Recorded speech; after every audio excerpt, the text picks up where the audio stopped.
Hi, I'm DanRock, and this is the second generation of Apple's iPod Touch. I bought this thing absolutely years ago. It's very, very old, but I wanted to see how well it would hold up in this decade.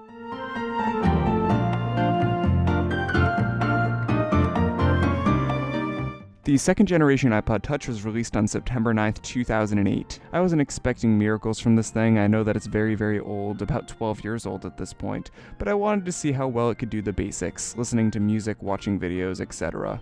The first thing I was eager to test out was the App Store. I was positive this wouldn't still be functional. However, after all these years, it did boot up. It was very, very laggy, and none of the apps I tried to download would work, but it did still boot. You could still browse apps.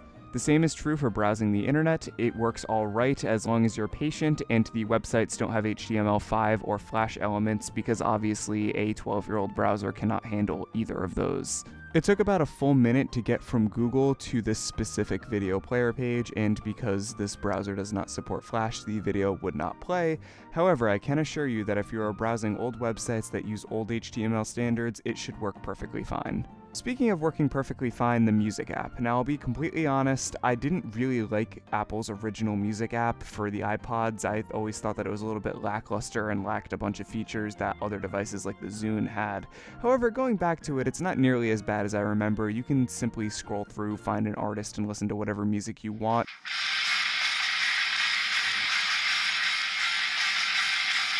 You can shake to shuffle if that's your sort of thing. The biggest hurdle about this entire thing is you have to go through iTunes as always, and you have to sync up your music library with iTunes, which has always been a bummer. I've always hated syncing up Apple devices through iTunes just because of how long it takes compared to pretty much any other device that allows drag and drop.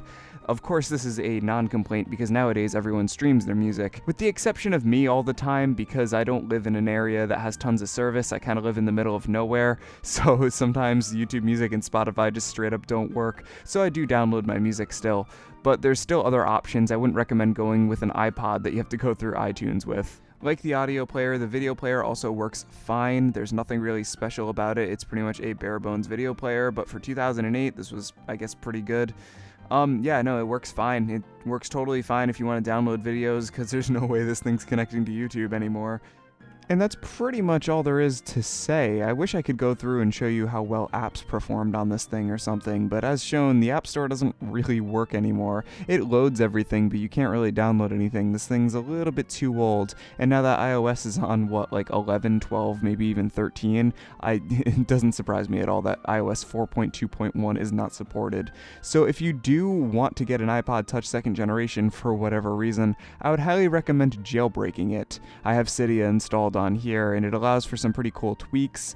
I have a background tweak that makes the background less boring than just this black still image, and I also have a multitasking tweak as well, which I would highly recommend, because for those who don't remember, or those who are too young to remember, the earlier iPods and Android phones did not have multitasking. Once you closed out of an app, you had to completely reboot the app. So if you got a text while you were watching a video, you had to go back and restart the video. God, it was a pain in the ass, but hey, you know, back then we accepted it. Anyways, those have been my observations using an old iPod in 2020. Would I recommend this? Hell no. If you need to get an old iPod, I'd recommend getting a Nano because the battery life is far better and you can fit far more things onto it. An old iPod Touch comes with iOS pre-installed, obviously, along with bloatware that you can't get rid of.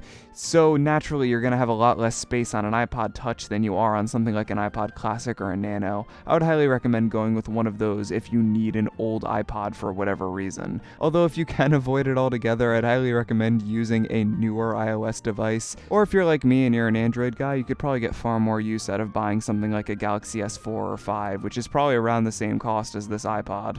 Anyways, I hope you guys have enjoyed this little experiment. This has been DanRock, and I hope to see you guys next time. Peace out and take care.